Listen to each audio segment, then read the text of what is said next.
Okay, so in this video, we're going to be reviewing Unit 8, Lesson 2, where we learned how to calculate the area of a rectangle using the formula area equals length times width. So let's say you are given a rectangle with a width of 2 feet and a length of 5 feet.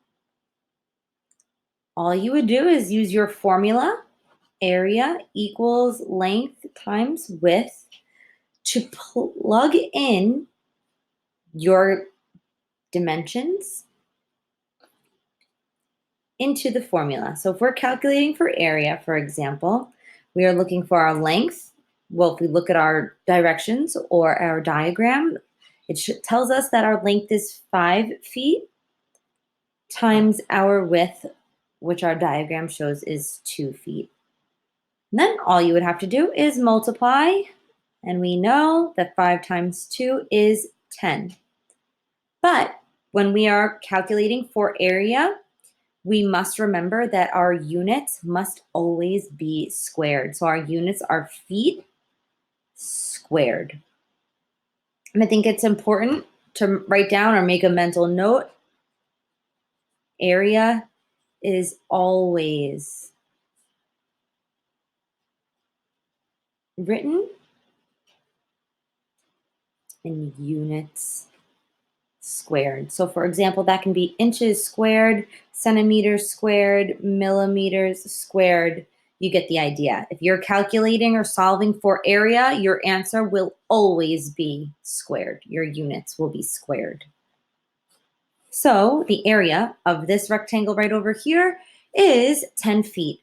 Now, let's say you are reading a problem and it tells you your area is 105 feet squared, and the width of this rectangle is 15 feet. And it asks you to solve for the length. What you would do here is you would simply write your formula. It's always the first step. Tell your reader what formula you're using. Area equals length times width, and plug in what you know. So our directions told us that our area is 105. Our directions didn't tell us what our length is, but that's okay. We'll just keep it length. That's what we will be solving for. And we know that our width is 15. So what we want to know is what our length is. We want our length by itself. We want to get this L variable alone.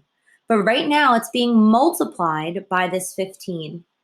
So to get L by itself, or to find out what our length is, to get our L on one side of the equation, we want to get rid of this 15. And the way we do that is we do the opposite, or the inverse operation. The opposite of multiplication is division.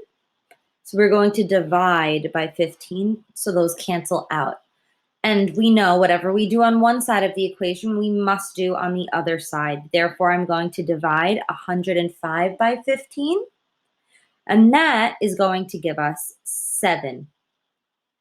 Carry down your equal sign and carry down your variable that is left over, and you find out that your length of this rectangle is 7. 7 what? Always write your units, 7 feet.